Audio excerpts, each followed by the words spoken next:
একদিন তুমি নারী দেখতে দেখতে, ছবি দেখতে দেখতে দেখবা তোমার জীবনটাও শেষ, যৌবনটাও শেষ, আখেরাতটাও শেষ, আর কিছুই মিলবে না, আর কিছুই মিলবে না। শত শত যুবকের জীবন আমি জানি, হাজার হাজার যুবক। আমার জিন্দিগি তো ছেলেদের সাথে,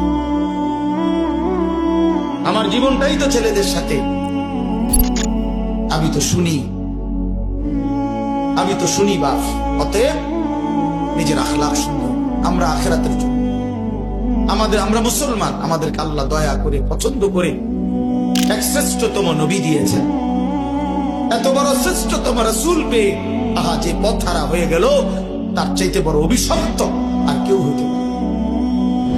কুল কায়নাতের সর্বশ্রেষ্ঠ নবী আমার কপালে জুটলো, তোমার কপালে জুটলো, তবুও তুমি কেমনে পথ হারা হলে?